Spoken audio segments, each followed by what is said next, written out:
Good evening, everyone. My name is Elizabeth Ivory, and I'm the new chair of Northumberland Learning Connection. As you know, we've moved online until we can gather again in person in Cobourg and Port Hope, Ontario. This is our 5th Zoom event, and we're planning more, including a mini-series that will happen later in the year. For those of you who signed in earlier tonight, you'll know that we're still working out the kinks with Zoom, but we intend to keep doing it as long as we can with your support and interest, I should say. Tonight, we're very pleased to present Keneshia Grant, who is a professor of political science from Howard University in Washington, D.C. We're also pleased that Karen Wells will be with us tonight, interviewing Keneshia and fielding your questions. So thank you very much for attending, and we hope you enjoy the presentation. Over to you, Karen. There, am I here? Yes, I am. Thank you, Elizabeth. Thank you. Sorry, as she said, we're having a few kinks here, but anyway. Hello to everyone who's with us this evening. Very good of you to join us. I think a great many must have been glued to the television over the past few days, watching what's been going on in Washington. So we're all particularly pleased that you are here tonight. Of course, most of us don't have anywhere else to go at the moment. So with any luck, we're giving you a nice bit of variety. And I'm very glad that we're presenting something different. And this is by far our most topical event for NLC. We're not a news service, and I will try not to succumb to my own bias towards journalism. And I do want to assure you that what we're going to do is dig a little deeper into some of the issues behind the events that have been transpiring in the US in the last months and years. And the changing political alignment in the US. Who votes for who, why, and what difference does that make? Before I go on, I'll tell you about the format, starting with a brief introduction to our guest, and then she and I will have a brief chat. And then Keneshia will present her thesis in the middle of our evening, and we will then go to more Q&A and then to questions from you. So please, at around 8 o'clock, 8:10, start to send your questions in. Keep them short. I say it every time. It just makes things much easier. And yeah, what else was I going to say? We will be posting this entire evening on the NLC website. So if you don't catch everything tonight, it will be there for you. We have called the evening, Is the Balance of Power Black? And our guest is, as Elizabeth said, Keneshia Grant, who teaches poli-sci at Howard University in Washington, D.C. She was born and brought up in Florida, and her first university was Florida A&M, known most widely, certainly to me, first and foremost, as a football school. And before you ask what A&M stands for, it's agricultural and mechanical. It's one of those questions that kind of hangs there. That's part of the university's history.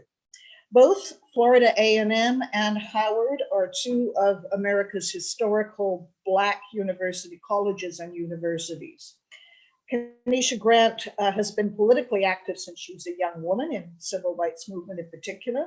She went on from Florida A&M to Syracuse University in New York State for her PhD and joined the faculty at Howard in 2014. She has just last year published a book that revolves around her thesis, and much of which you will hear talked about this evening. It's called The Great Migration and the Democratic Party, Black Voters and the Realignment of American Politics in the 20th Century. So let's go on. We're going to get to that, but we can't ignore what's been going on in the last few days. First of all, hello, Keneshia. Are you there? Hi, Karen. Oh, good, you are there.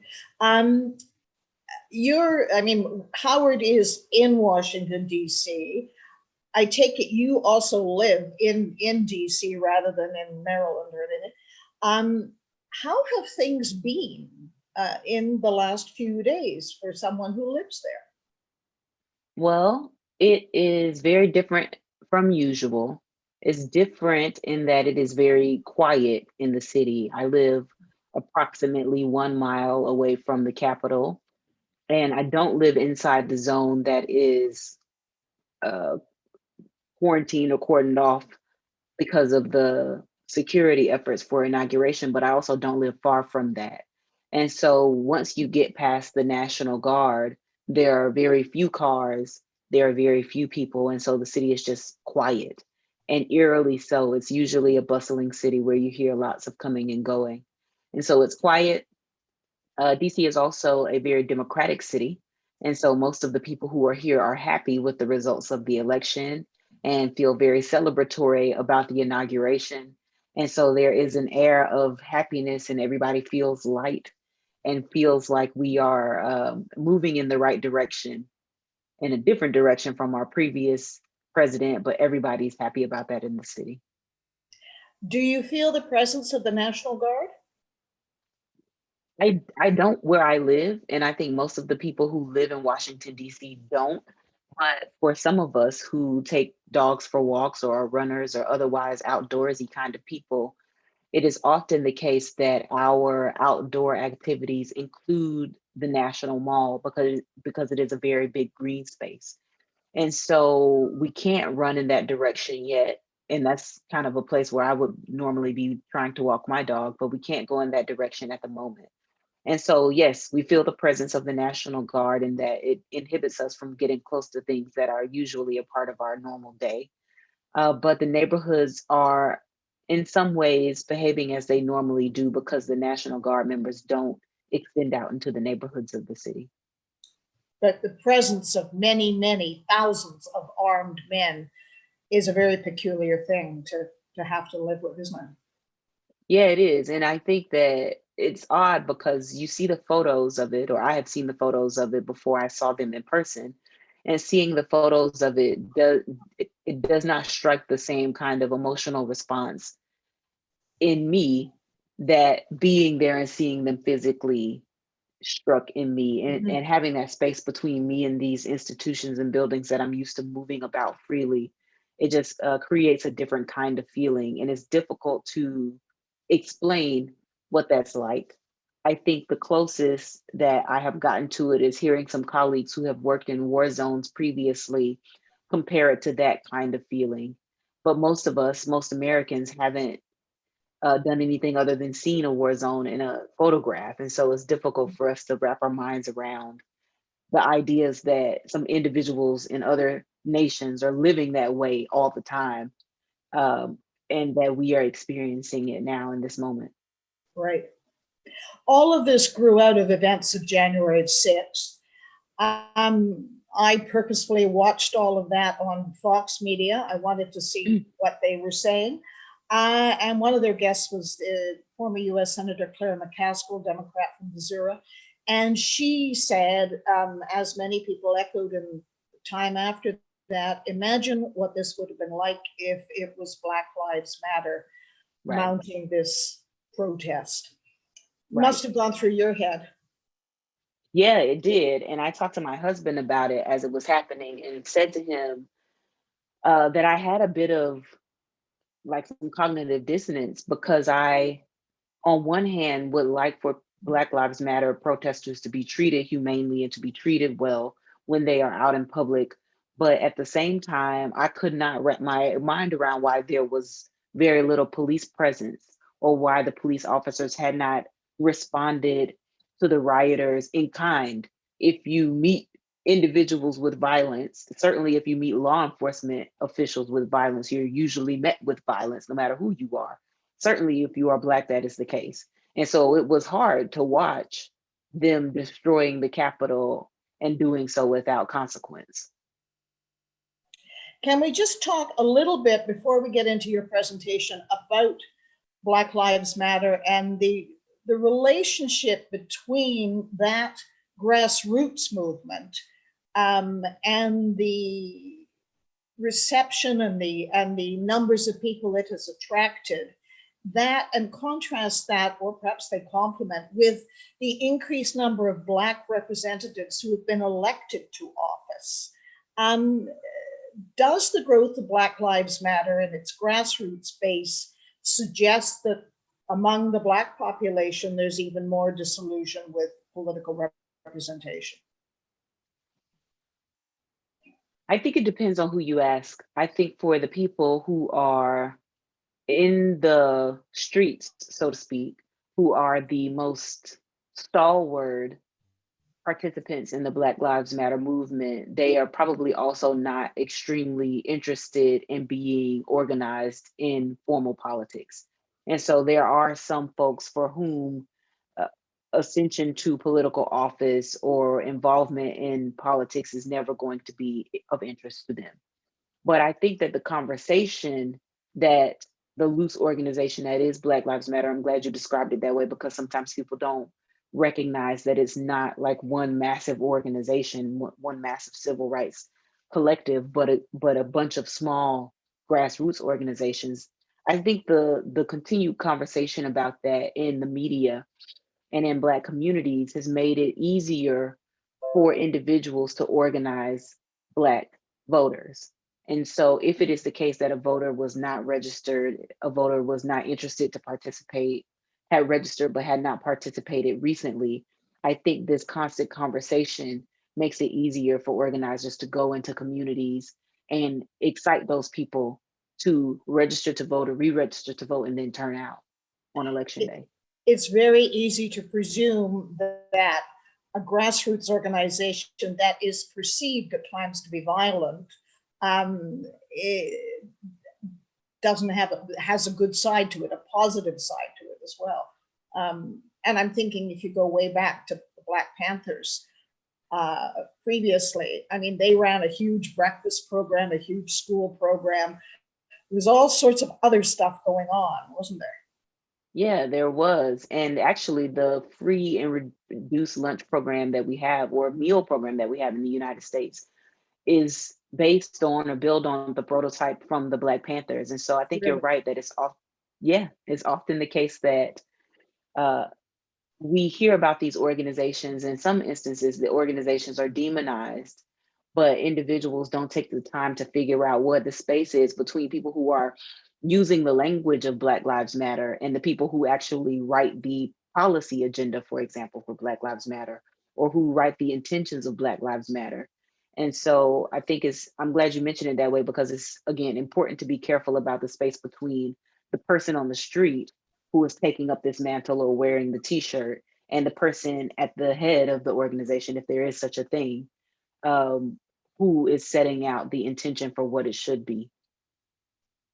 And just one last thing before we leave this, it's also worth pointing out that back in the day with the Black Panthers, the vast majority of the members were women, which people don't always appreciate. Yeah. Anyway, enough of that. I would like to hear what you have to say about the migration and how it has affected the voting patterns of the Black population in the US. I hand it over to you, Keneshia Grant. Okay, thank you. I am going to share my screen with you all. I'm going to be giving you a talk where I will talk a bit about my book and talk a bit about the thesis that undergirds my book, but also try to loop in and link in some of the things that we have experienced here recently in the lead up to the 2020 election, and I would argue since the 1970s, but we'll get to that in a moment. So I'm going to start sharing my screen.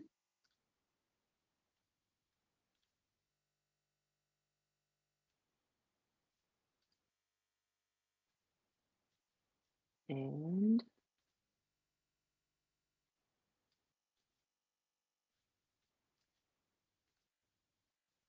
okay, so our title for today is the balance of power Black? And I have two screens up, so if you're looking at me, you'll see me looking away, looking at the other screen where my notes are located. All right, so you see here photographs of the men who were vying for the presidency of the United States most recently. And you see them here pictured with Black communities, or you see people who are in Black communities here expressing their political opinion. So I kind of want to talk to you about that and talk to you about why that happens. And the big question we'll think about here is, why are American presidential candidates interested in securing the quote unquote Black vote? I put it in quotes because sometimes we talk about the Black vote as this monolithic, clearly defined thing. But a part of what I want to leave you with is that it's not really a monolithic, well-defined thing. It is the case that Black people overwhelmingly vote for Democrats, but they do so for different reasons. And it's important that we note that not only is it the case that Black people are diverse within themselves. For example, I have a Haitian father who happens to be a Canadian citizen, and a mother who I would call African American because she is the descendants of descendant of American slaves who come together and make me. I call myself Black because I want to honor those two parts. So I'm not the only person in the United States who has this kind of thing going on. So that's one way that Blackness is diverse, but it's also diverse in that we have diverse political opinions. And so that's why that's in quotes, and it's something for you to take forward with you as you think about Black politics moving forward. I argue that Black migration is critically important to American politics. And a part of the reason it's critically important to American politics is because presidential candidates want to win the Electoral College. You will remember in the year 2000, and you will remember in the year 2016, that the individual who won the popular vote, the presidential candidate who got the most votes, the highest number of votes, was not installed as the president. In the year 2000, Al Gore got about 50,000 more votes than George W. Bush, but George W. Bush won the Electoral College, which is the requirement to hold the presidency. So he became the president. In 2016, Hillary Clinton won the larger number of votes, but Donald Trump won the Electoral College. And so he became the president of the United States. So presidents want to win the Electoral College. Presidential candidates want to win the Electoral College.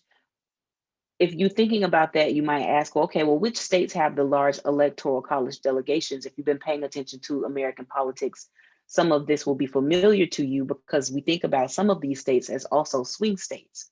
So when we look to see which of these states have large Electoral College delegations, you see there we have California, Texas, Michigan, Florida, Georgia, some of the things that you've heard about recently.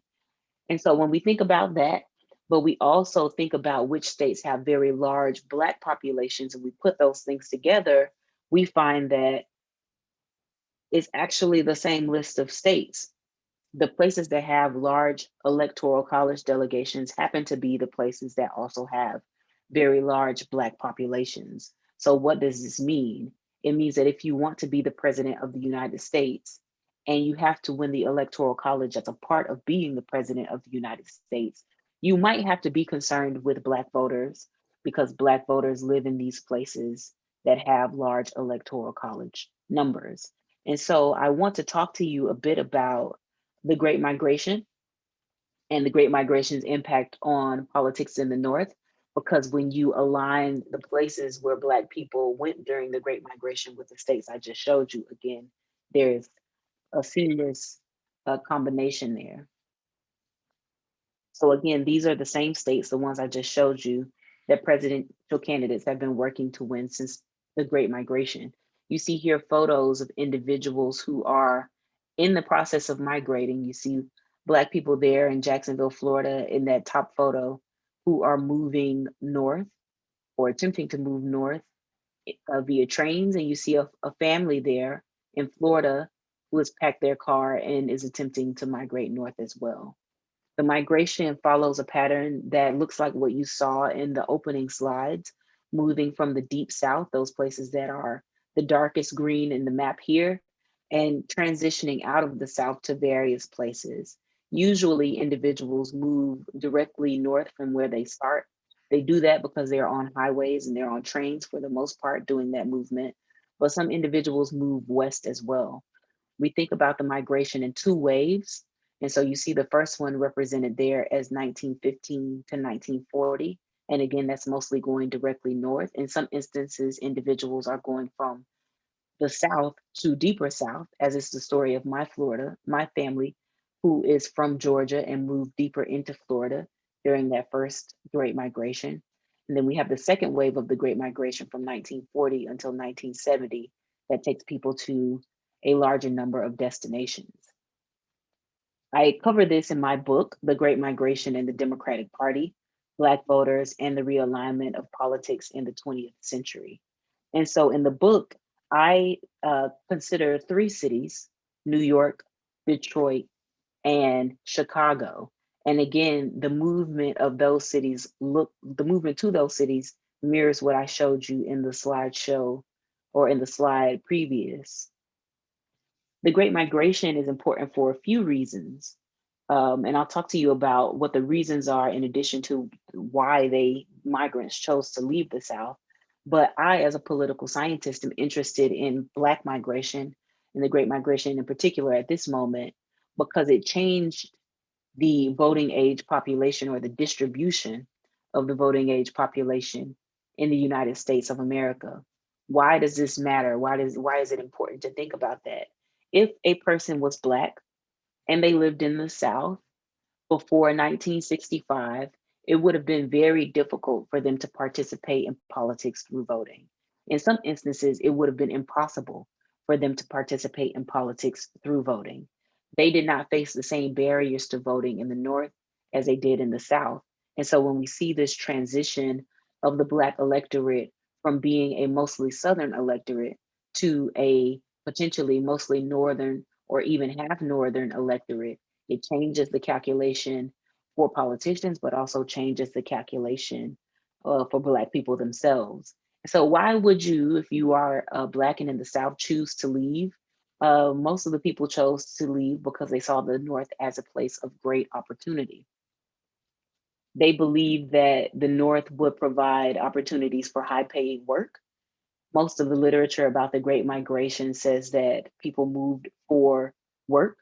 For example, the Ford Motor Company agreed to pay Black people $5 a day for their work, which was the same as what they were paying white workers at the time. And it would have been a tremendous raise in the income that an individual received if they were moving from the South. The South also gave individuals an opportunity to be free from Jim Crow. So they believed that they would not have to exist in segregated spaces, would not have to cross the street if they saw a white person approaching. And so they moved because they did not like the practices of the Jim Crow South. Many of them wrote about having moved because they wanted to provide better educational opportunities for their children. In Florida, where I'm from, for example, individuals who ran the schools ended the school year early. Whenever the crops were ready to be harvested in the spring, they ended the school year, regardless of what a student had learned during the school year. That was less frequent in the North, and it was more likely that an individual child would be in a desegregated school if they lived in the North than they would experience that in the South. Again, I'm a political scientist, and so thinking about politics, one of the things that the people who moved to the North talk about in the writings that we have from them is wanting to be a full citizen and wanting to participate in politics. And so the big driver is their economic situation, but they're also thinking about politics and thinking about how they might be involved in politics moving forward. And so the book has an argument that consists of four premises. The first is that Black Americans moved out of the South through the Great Migration. In many instances, although not all, they settled in large urban areas.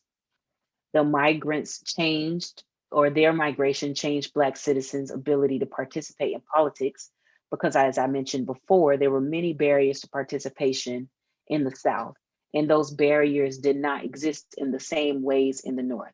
It's important to note that the North was not perfect, but that the ways that they struggled in the South to participate, they did not exactly struggle to participate in the North. This is a photo of three women who live in either New York or New Jersey. It's not identified, but you see them there preparing to participate in politics. And so this movement creates a new pool of eligible voters, a new pool of Black people who can participate in politics. White politicians observe that this pool of voters comes to exist, and many white politicians come to believe that Black voters can help them reach their goals. And so you see Martin Luther King there with Mayor Kavanaugh, who was the first liberal mayor of Detroit. And you see in many of the stories of these cities during this time, politicians working hand in hand with Black communities and Black leaders in order to try to forward their own political uh, motivations. White politicians believed that Black voters were important coalition partners, often the balance of power. So when we read what white politicians of this time wrote, they are often writing about Black voters, if they vote together as a unified unit, being able to change the outcome of elections. And this idea that Black people voting together in order to change the outcome of elections is called the balance of power. And so that's the language in the title and language that you will see if you read the book. Finally, white Democratic politicians changed their campaign strategies and their positions to manage Black support because of their belief that Black voters were important. Here you see a photo of a gospel singer named Mahalia Jackson. She is there with Mayor Lindsay of New York City, who is again campaigning and using his affinity to her as a way to suggest to voters in general that they should support him, to suggest to Black voters that they should support him. Also, I say that white Democratic politicians managed Black support because sometimes the management was positive, but sometimes it was negative. There are some instances where Black voters are asking white politicians for things and they are giving them. It's a good and positive working relationship. There's some instances where it's a bad working relationship, some instances where the Black population has grown so large that instead of working to turn out the Black population for their benefit, white politicians instead work to suppress the Black vote. And that's a part of the story of Chicago. If you go and read the book, you'll find it there, and you'll find that in Detroit as well. And so the big picture or the big idea is that the Great Migration contributes to important changes in Northern political parties, especially the Democratic Party during my period of interest, which is from 1915 to 1965. And so the Great Migration we think about is happening from 1910 or 15 to 1970. But when 1970 comes, Black migration changes. And so the book is about the Great Migration, but my future work will be about current issues and Black migration. And what we are seeing now is a return migration. Black people are leaving those cities where we saw them go during the Great Migration, New York, Chicago, Detroit, Los Angeles, and moving to the Deep South. So here you see the top areas where Black people are moving: Atlanta, Dallas, Houston, Miami, Washington, D.C. And you see that, again, they are leaving those places where they settled during the Great Migration: New York, Chicago, Los Angeles, Philadelphia, Detroit. Return migration creates some new possibilities in American politics. These two individuals are Andrew Gillum at the top and Stacey Abrams at the bottom. They both ran for and got the nomination of the Democratic Party in gubernatorial elections in 2018. Andrew Gillum in the state of Florida and Stacey Abrams in the state of New York. They were not successful in those attempts, but that they got the Democratic nomination and that they got close to winning suggests that the return migration and the demographic shift that's happening has the potential to change politics in that region, because they were both the first Black people to get the Democratic nomination for the gubernatorial positions in those states. And you probably have heard Stacey Abrams' name a great deal over the past few weeks because she was instrumental, along with many others, in changing Georgia from a Republican state in the presidential election to a Democratic state. And so this return migration will require new approaches to strategy for 2020 and beyond. Those same states with those large electoral college delegations, Texas, North Carolina, Florida, and Georgia, will be states that we should keep our eyes on. Georgia did flip blue, which was something that we weren't sure would happen, but we knew was possible.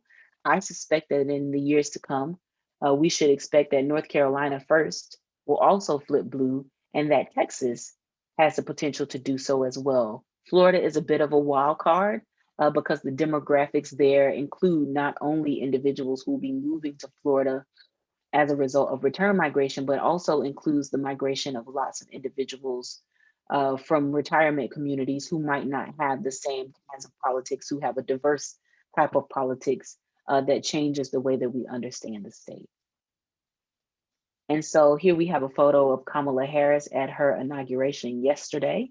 And I think arguably her win and the win of her ticket, along with Joe Biden, is a function of this return migration, this demographic change that we saw in the state of Georgia, and I think we'll continue to see over the course of the next few decades in American history. And so I will stop there and stop sharing my screen so that we can have a conversation that I look forward to with you. Okay. Thank you very much, Keneshia.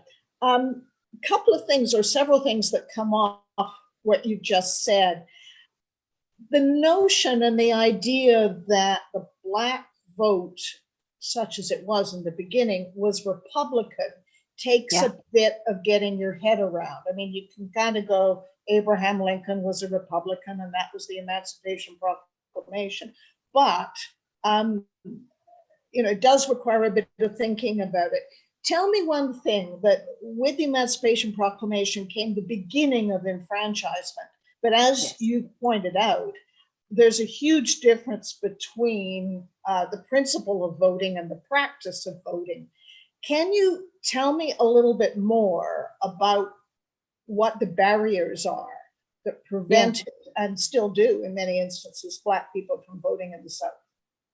Thank you for that question. I'll deal a little bit with both parts of what you talked about. So in the title, there's a word realignment, and realignment is the word that political scientists use to describe changes in the party. And so we might believe that the Republican Party is in the midst of, if not finishing with, maybe a realignment currently, where the party has to decide who it is and what its identity is.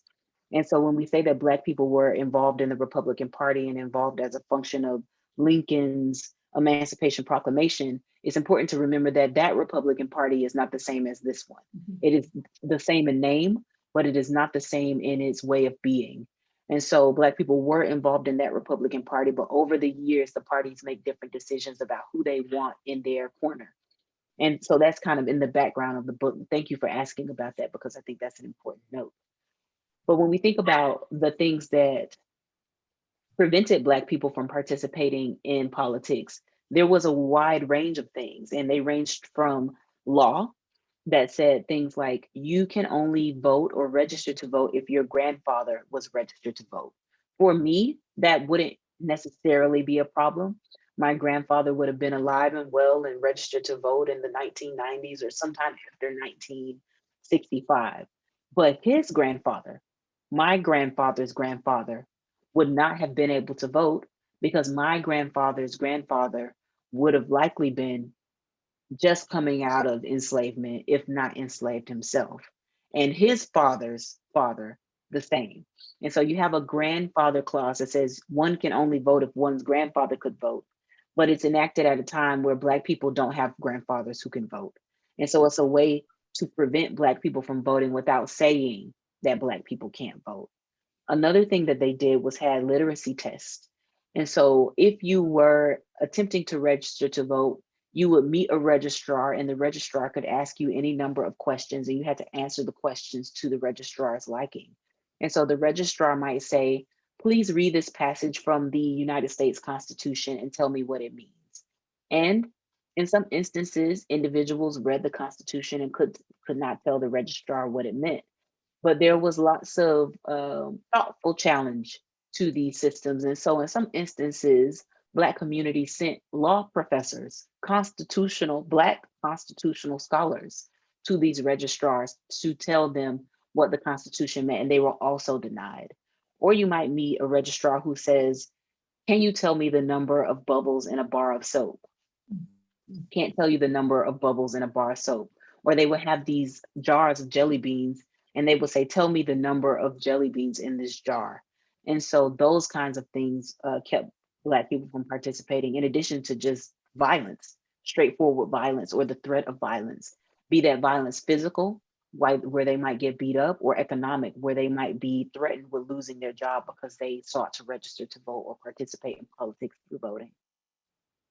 I think you're talking about the registrar, the power and the whimsy of the registrar's power. I think there's a scene to that effect in the movie Selma, isn't there? Yes, Yeah, yes, exactly. where this woman is trying yet again to vote, and he's just obviously, I won't say what he's being, but that's what he's being. Yeah. We're talking now, talked about the Democrats having realigned, having shifted their thinking, recognizing the power of this voting bloc, and becoming more progressive. Because, I mean, the Democrats in the South, wasn't the phrase, you know, I'll vote for a yellow dog Democrat, I'll vote for a yellow Blue dog as dog. long as they're Democrat, right? Yes. Can the Republicans remake themselves at this point? I don't think they have a choice. Speculation. Yeah, Yeah, I don't think they have a choice. I think the best thing that can happen to the Republican Party is that Donald Trump follows through on his threats to start his own party. I think if they don't find a way to manage the right-leaning, more extremist folks in that party, they are going to be in a world of trouble. I think they absolutely have to realign. If they don't realign, we'll continue to see fractured politics, where we will either get an individual who is elected to the presidency like Trump, and or we might end up seeing Democrats continue to dominate because the Republicans can't get together a unified strategy. Even if there is an attempt to realign, it's not going to happen overnight, is it? No, it's not. All the things we're talking about and the things that Joe Biden is talking about, unifying the nation and all of that, is going to be, I think, decades at least. And I think it's important to know that it took decades to get here. We often talk about Donald Trump as like a flashpoint, a thing that happened in 2016. Oh my God, how we get here. But we had been, working on this for a while. And we can think about, if you all, I don't know if you have access to PBS in Canada, but if you do, I'd encourage you to watch a Frontline special, which deals with this issue and talks about and frames Sarah Palin as a potential starting place to think about how the Republican Party is becoming more and more dominated by its right. When you think about the Tea Party and the Tea Party becoming more influential, this movement that culminates in Donald Trump as a long movement. And so I think it will take a long time for the Republican Party to untangle itself from that, should it choose to do so. Similarly, the extremists, I mean, the militia, if you like, that often is the base of the white, you know what I'm trying to say, has also been a long time developing. I mean, one thinks of the Oklahoma bombing and the militia movements of that period. This isn't new. No, not only is it not new, I think people like me and people who I talk to are continually frustrated because the narrative in American media is, this is not who we are. And it's like, no, this is exactly who we are. This is who we've been the whole time. The Great Migration, in part, is a story of Black people fleeing violence in some stories. And so that violence, that vitriol that they feel about, or that vitriol that's coming onto Black people from white people, because some white people feel like they have to share things that they never had to share before. And how could it be the case that my former slave is now my equal? That kind of thing is present throughout the history of American politics. And I think that what we have seen now is people talking about it out loud in ways that became impolite to do so following the civil rights movement. And so now we're back in a place where people believe that they can say these things out loud and they can act on them. But I don't think those things ever went away. I think that we just were doing a better job of managing our manners. So Donald Trump, in many ways, gave people license to speak. Yes, I think that's absolutely correct. And I would put that squarely on Donald Trump and not suggest that that's a thing that had been percolating over time. I think that Donald Trump, for sure, and that he was elected to the presidency and said these things from the presidency, made people feel comfortable to express these things that they never would have been able to express before. Totally legitimized everything. Yes, absolutely. Wow. We've been talking about balance of power here, and is the balance of power Black? Let me ask you about some numbers. The majority of the American population is white. I think that's around 60%. The Black population is around 13, but isn't the fastest growing segment of the population at 18% the Hispanic segment? So, yes. Just in the number, I mean, an Hispanic is even less monolithic than the Black vote. So where does the balance of power lie? That's a great question. And I think I love the way that you framed it. So let's step back for a moment and think about the balance of power. And let's try to make it small. I'll try to make it small. Forgive me if the math is off. But let's assume that there are 10 people in the electorate. And let's assume that, I don't know how many, let's make 7 of them white. Let's make 1 of them Black, and let's make 2 of them Hispanic. The balance of power assumes that people are equally divided.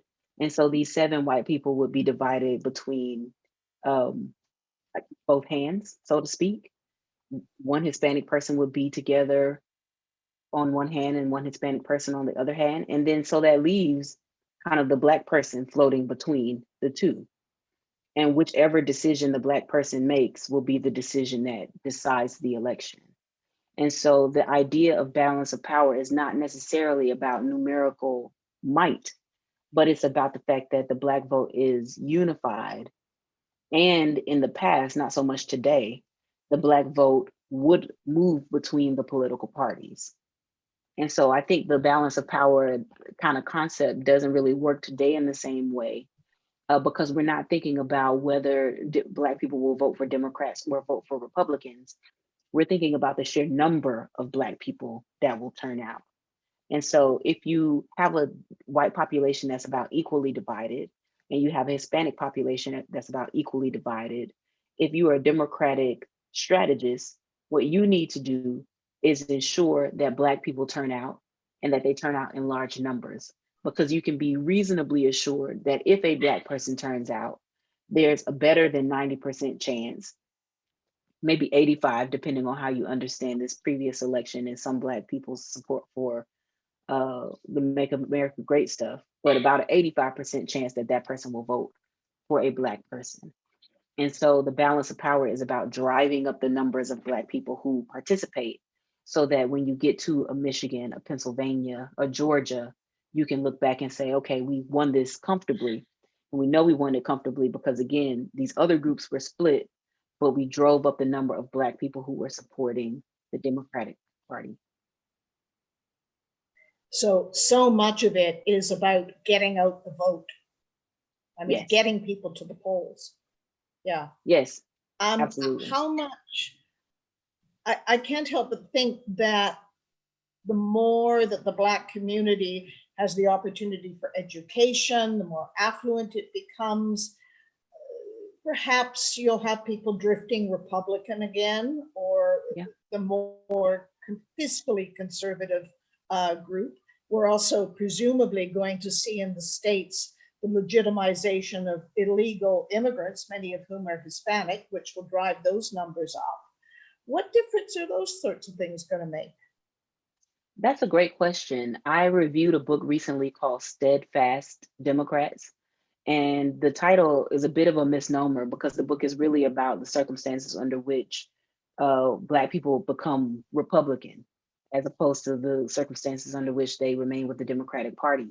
But basically, we find that this depends on the way that Black people interact with and engage with race, and how much they feel or don't feel racism in their lives. And so it is the case that in some instances, individuals have a financial incentive to vote with the Republican Party, but choose not to vote with the Republican Party because they are so worried about the racial issues in our nation that they can't bring themselves to associate with the party.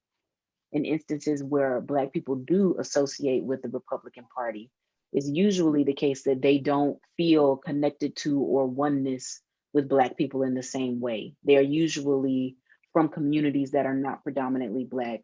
They usually don't have friend groups or family members, maybe a spouse that is not Black. And that's when we find them being a bit more willing to move out of the Democratic Party circles. Curiously, Barack Obama fell into that category of someone who was not closely associated with the Black community, the rooted Black community, didn't he? Yeah, he does. Whereas I think, Michelle Obama was rooted in the South Side of Chicago. yeah, I think that story is an interesting one because he kind of strikes me as a person who understood that he wanted to do democratic politics and starts to make affirmative decisions about his race that tie him closely to the Black community. And so his life is not one that's rooted in Blackness. He's raised in Indonesia for part of it. He's raised by his white grandparents for part of it. And so he doesn't have a really Black background. But once he gets to Chicago and starts to do the work of organizing, I think makes a affirmative decision about how he's going to navigate the world. And I think we see some parallels in the life of Kamala Harris. Kamala Harris has and is raised by an Indian mother, but the Indian mother tells her that she is a Black woman and an Indian woman. And so has her around Black issues, but not kind of steeped in it in the way that we might assume that some other people are steeped in it. But then Kamala Harris makes her own decisions. She decides to go to a historically Black college. She decides to be in a historically Black sorority and all these other things that are these affirmative decisions, her declaring her Blackness, so to speak. She went to Howard, didn't she? She did go to Howard. Yeah. We've got questions coming in, and I should say to people, please do give us a question, keep it short. Someone is asking, why are Republicans not condemning the January 6th insurrection? I kind of thought they were, most of them, right up to Mitch McConnell. I think maybe the spirit of the person's question is, why aren't they acting on their words? And so I think that people got up and made speeches that said, oh, this was bad, but then they didn't vote for impeachment. And so there's a bit of a disconnect. If it's bad and it's horrible, it's the worst thing that's happened to the Capitol, then it should follow that a Republican will want to impeach the president, but they didn't do that. And so I think the answer is that they haven't figured out where the party's going yet, and they don't want to be on the wrong side of history. And so I think those 10 Republicans who did support impeachment understand that people will look back on this in 50 years, in 100 years, and be totally baffled about why Republicans would not support impeachment of this president. I think that people like Mitch McConnell and some others in leadership are attempting to take the party back from Donald Trump, but it's not clear whether they are going to be successful yet. And so I think everybody's just kind of waiting and holding their breath and hoping that they don't make moves today that are going to cause them problems in 2 years when we have our first re-election campaigns. Someone else is asking about gerrymandering, redefining electoral boundaries. How big a factor is that? It's gone on forever, everywhere. It's not new. Yeah. Gerrymandering, I think, is a big deal. When we think about these members of Congress and we think about how it could be the case that we have some of them who like support conspiracy theories or are otherwise not interested in thinking about the nation as a whole or even their community as a whole, that happens because people draw lines that are very specific and very attentive to these very tiny communities, and they don't have to deal with other people in community. And so I think gerrymandering is a very big deal. I think it changes not only what we see in the Congress, but what we see in our state legislatures as well, which is where the bulk of lawmaking happens. And so again, for every very far left-leaning seat that Democrats may gerrymander, that means we end up with a very far right-leaning seat. And we know, or I believe, that this space between the very far left and the very far right is part of the reason that we have this great rancor in our nation, and part of what we have to undo if we want to move forward with this message of unity that President Biden and others are starting to talk about now. It's interesting to note, I think, that the rise of the white right really began with school boards in Texas is where you started to see the domination. I mean, as you said, it comes up very small, seemingly small elected positions. It starts small and then Yeah. it gets big. Yeah. Yeah, and you're seeing that as well with the challenges to Roe v. Wade that haven't yet come to the Supreme Court, but certainly have arisen at state level. Yeah. Somebody asks, where have we got it? Is the talk referenced in Black Lives Matter real? I don't quite know what that means. Yes, is the short answer.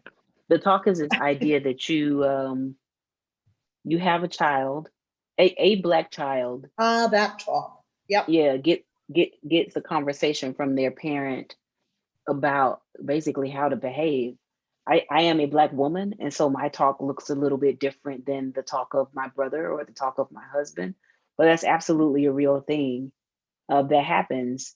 And I don't think just happens with one's own children. I live in a neighborhood that is gentrifying, which means that there are Black people here who have lived here for decades next to people like me who just got here. Some of us who just got here, most of the people who just got to the neighborhood are white. And so I was at the dog park recently, and there were two Black boys there at the dog park, just kind of hanging out, which is not exactly normal because usually if you're at the dog park, you have a dog, but they're kids. And so they want to play with dogs and they're just kind of hanging out, having a good time. I think they were like 7 and 9 years old.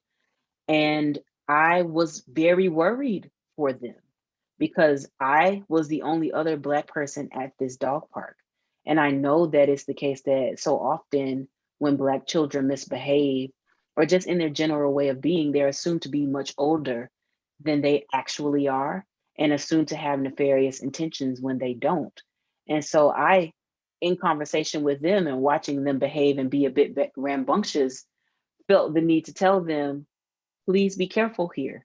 If you end up in a conversation with one of these white people and the conversation is tense, please be polite or dismiss yourself. Don't set yourself up for a situation where you are engaging with police because somebody at this dog park doesn't recognize you as a 9-year-old who's been cooped up in the house since March and just wants to play. Yeah, it's Black people being victimized by, well, they're calling them now Karens, aren't they? Yeah. The white women who say awful things. Let's just leave it at that. Yeah, I'm just having a look at what else we've got coming in. Somebody is asking about multiculturalism in the US. It's a term that's used up here a great deal. I mean, the Germans call it Multikulti. What is the perception of multiculturalism these days in the US? I mean, it implies a kind of going from a coffee to latte, you know, this kind of mixing everything up.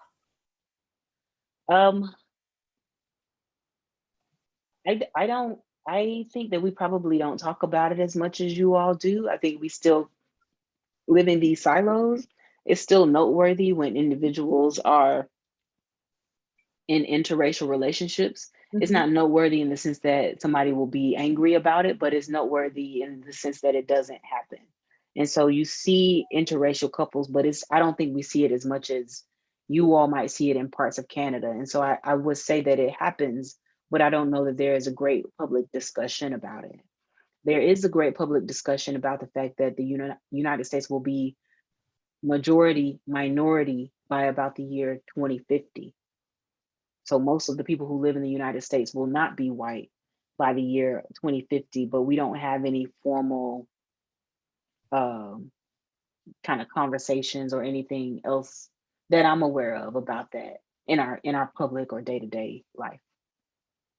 And certainly, I think in Canada, Vancouver is already white minority, and I know in Saskatchewan they're predicting Indigenous majority population in the fairly near future, which things are changing. Right? Yeah. Here's another question. A couple of people have asked about why Blacks are moving south. Now, you said economic opportunity. Is there more? I think the economic opportunity, if we think about it broadly, is the answer in the most Yeah. in most senses. And so if you live in Washington, DC, if you live in a gentrifying neighborhood in Washington, DC, or New York City or Chicago, you might have purchased your home for $150,000. Ooh. And that same home today is probably worth $1 million. And so you're left with a decision to make if you're of retirement age, or if you are a young person who hopes to enter the real estate market. Do I try to figure out how I can make enough money to own a home that's worth $1 million? Do I keep my home that's worth $1 million? Or do I move to Atlanta where I can live in a 5 or 6 bedroom house for $250,000, $300,000? And many people are making the calculation that it's just better to live in Atlanta. The problems of the South don't look exactly like they did during the civil rights movement in the period before. And so the things I think that might have kept people away from the South, including industry and the lack thereof, don't exist in the same way. There is increasing industry, increasing numbers of places to work. There has always been a strong Black population there with its own community and its own way of being organized. And so I think people are interested to go for that reason. I saw something else that somebody was asking about, do I know anything about Canadian Black migration? In the book, I talk about migration to Canada a little bit. It precedes the Great Migration. There were Black people who moved to Canada The in large Underground numbers. Railroad. Yeah. Yeah. And I write a little bit about Nova Scotia. And so there is Black migration to Canada that happens as well. Right. Let me ask you a simple question. Can Joe Biden unite America? I think the short answer is no. Yeah. Sorry. I don't want to be too dark, but I think the short answer is no. And this is why the short answer is no. Short answer is no, because best case scenario for Joe Biden, he will be in office for 8 years. And I think most people don't assume that he will take the job for 8 years. I don't think that America can Really? be. You mean, sorry to interrupt you, is the assumption that he will not seek a second term because of his age? It's not something that we talk about kind of full-throated or publicly, Yeah. but yeah, I think the assumption is that he won't seek a second term because of his age. We'll see though. We don't know what his kind of feeling will be at the end of 4 years. Maybe he'll feel energetic and he'll want to continue. But I think most of the people who are thinking about this are planning for 2024 to be an election that does not include him. That they're not which? That 2024 will be an election that does not include him as the Democratic I beg your nominee. pardon. Yeah. Doesn't that then leave the door open for Kamala Harris? I mean, I'm clearly a Kamala fan, so hopefully it leaves the door open for her. But I don't think it will be easy for her. I believe that people will challenge her. I believe that what we assume is that the vice president is the heir apparent for the presidency, but I do not believe that people will make that assumption about her. I believe that people will succumb to their own ambitions instead of seeking to do party unity. And I think that she'll have a challenge in the primary election should she choose to run for president.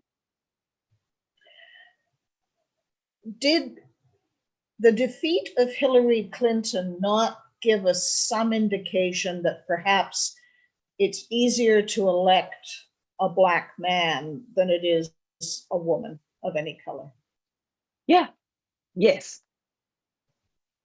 Wow. Yeah, I think that's absolutely still correct. A bigger hurdle. Yeah, I think that we don't, for various reasons, have a notion of Black woman leaders or woman leaders in general. And so I think that I have even been in conversations with women in the lead up to this election cycle, where after Vice President Harris exited the race, I was supporting Elizabeth Warren, and women said to me, these things about not supporting women because women are emotional or some other just kind of, crazy things. And so I think that we have a problem in the United States in that we have some women who understand women as totally capable, competent, and we understand men as some kind of people who I don't know, have special powers. I don't know what drives that. And it's the case that women are not working together to support women. And so I think that if we are to have a woman president, it's going to need to be the case that all women work together to support that woman. I think we saw some of that in the election of Kamala Harris here, where I think there were women who, for whatever reason, didn't support Hillary Clinton. I don't know if they didn't believe that it was possible or they had issues with Bill Clinton. I don't know what it was, but I think that people were able to get past that for the election of Kamala Harris as the vice president. And I'm hopeful that they'll be able to get past it for whoever the next woman is that decides to run for president following this vice presidency. Where does Stacey Abrams fit in there? I know she was running at the gubernatorial level, not the same thing. But she lost, right? I mean, just. Yeah. Yeah. But I mean, does she have a major political future, or is her principal role, and I mean this in the best way, functional? Because what she's done in getting out the vote. I don't know. It's a short answer. The longer answer is that she says things that makes it impossible to know. So on one hand, she says, I ran for governor because I wanted to test the theory that driving up the number of Black voters in the state of Georgia and acting on this demographic change of not only Black people, but liberal, young, white people would mean that I could be the governor. So she says that she ran for governor as a way to test this theory. And she was right in the theory. It didn't work, but she was right. It worked this time. And so if that's true, then we shouldn't expect that she would run for office because she is, a strategist who's thinking about how to change the way that the party works. And we might expect to see her do that on a grander scale. And there's a ton of money to be made in that. So I can imagine a scenario where she just does that. But she also said many times that she would love to be considered as President Biden's vice presidential candidate, his running mate. She had an almost full-on campaign to be his running mate. And so we know that the ambitions that she has are not just ambitions to do strategy, but ambitions to actually hold the office. And so I don't know when, but I can't imagine. She's young. I can't imagine that she will get through a life without running for governor, senate, president at some point. Yeah. You have, I think I heard you on the radio up here recently saying, as a Black person, it's safer to be pessimistic. Can you talk about that? Yeah, I'm kind of a pessimist. I think, and it's a defense mechanism for me. It's probably not the best thing for my mental health.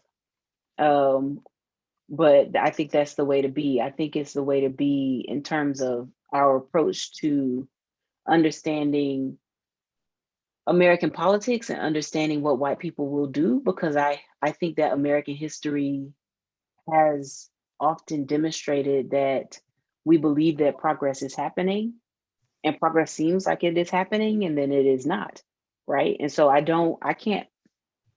we recently celebrated Martin Luther King's birthday, and I can't imagine that he, looking back on this, would have some part of him that is not surprised by what is happening because it looks the same, but it's also thinking, we did all this stuff, like how could it be the case that I was marching in the street, that I died, right, for the rights of Black people, and this notion that he had about I won't get there with you. I don't think that he had a notion of I won't get there with you being 2021, not having these things not be solved. It's still the same.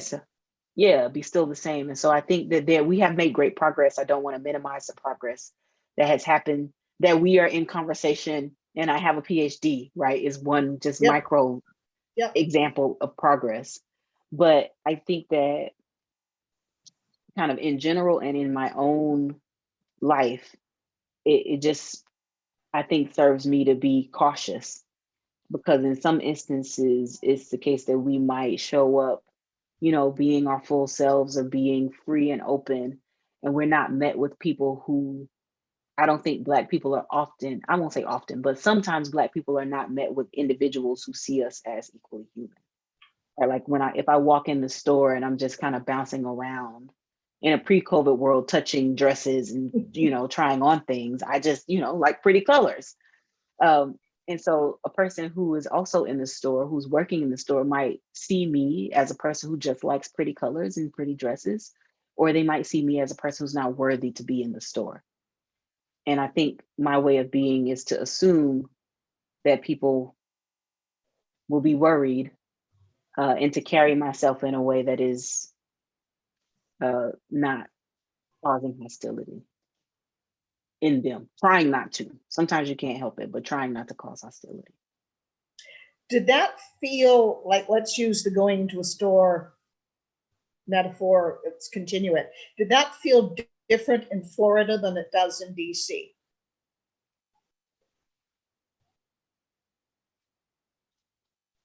It depends. I think to make this clearer or be more transparent, we also have class happening. So we have race and we have class. Yeah. I have the body of a Black woman. And so that I have a PhD because I sent you information. But it's not tattooed on your forehead. But it's not tattooed on my forehead, right? And I'm wearing a t-shirt and sweatpants currently. So if I wore this to, a fancy store, the default assumption would not be, oh, she's a professor. She's just here and not interested to wear jeans because everybody gained weight during COVID, right? The assumption might be something else, is likely going to be something else. And so I think whether I'm in Florida or Washington, DC, I think that the thing is often, what do you look like? And how do you present yourself, and who are you in society? And can I make some assumptions about who you are in society that might make it the case that I should treat you as a human? And I think that exists in Washington, DC in the same way as it does in Florida. One last thing, taking it back to politics, what do you expect to see in the political arena relating to the Black vote over the next four years? Let's look at that. I expect that people in the United States at the state level and the federal level will be working to try to build on this momentum from the 2020 election. Stacey Abrams has done a great deal of organizing work in the state of Georgia, and flipping the state of Georgia from red to blue demonstrates that it can happen. And so I think that we should be keeping our eyes on North Carolina, because it's also demographically changing in the same kinds of ways that Georgia is changing. And so I would imagine that the organizers probably took, a couple months off, but probably next month at the latest, we'll be back to work, trying to figure out how to get those communities moving. And so I think we should expect to see more of what we saw in the 2020 election, with the numbers, like the percentage of Black voters growing, the turnout rates growing over time, which I think should lead to increases in the number of Black people we see elected to political offices as mayors or at the local level, and elected to political office at the state levels too. And higher up, more US senators. How high does it go? More Black people on the Supreme Court, not elected, of course, but still a great symbol. I think it's possible for the Senate. There have been a number of challenges. People are testing various things, testing things in Mississippi, for example, which has a very large Black population, but doesn't have a Black senator. And so again, I think that we should continue to see people trying to tinker with the success of Georgia and replicate it in different places.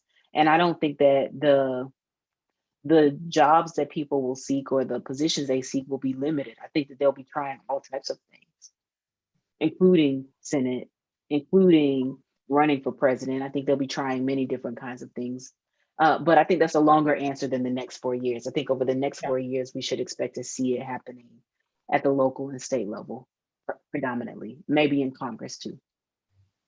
And what do you expect to see here from the Trump-isms and the Trump family? I don't think that they will go away. I think they'll be around. I think that I don't know. I want to say I think that they have figured out what the next steps are, whether that be a media push, television network, whether that be a political party, as he mentioned on his way out. But I can't imagine that they intend to go quietly into the sunset.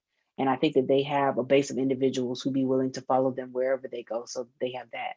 But they also have a woman named Letitia James in New York, who is the attorney general of that state, who seeks to prosecute Donald Trump very soon. He also has an impeachment trial looming.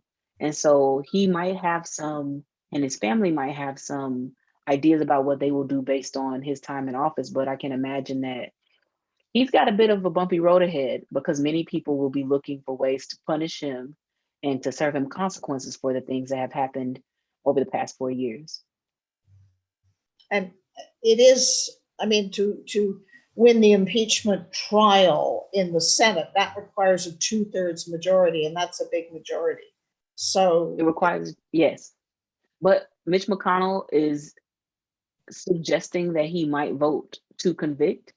And I think that the number of Republicans who they are talking about as open to convict is up to about 20 these really, days. Yes. And so if it is the case that they get all 20 of those individuals uh, and can get a few more, they'll be pretty close. So I don't expect that he'll be convicted, but I think it's possible. let's leave it there, Keneshia. Thank you very much for joining us tonight. Good luck with your forthcoming research, and thank you for your book. The book is called The Great Migration and the Democratic Party, Black Voters and the Realignment of American Politics in the 20th Century. And that's what it looks like. Published by Temple University Press. I think you can go online and you can order it. Keneshia Grant, great to have you with us this evening. Thank you so much for having me. Take care. And to our NLC people, thank you for being with us tonight. And we will have something more and something interesting for you in the next few weeks. Stay tuned, check the website. Thank you and good night.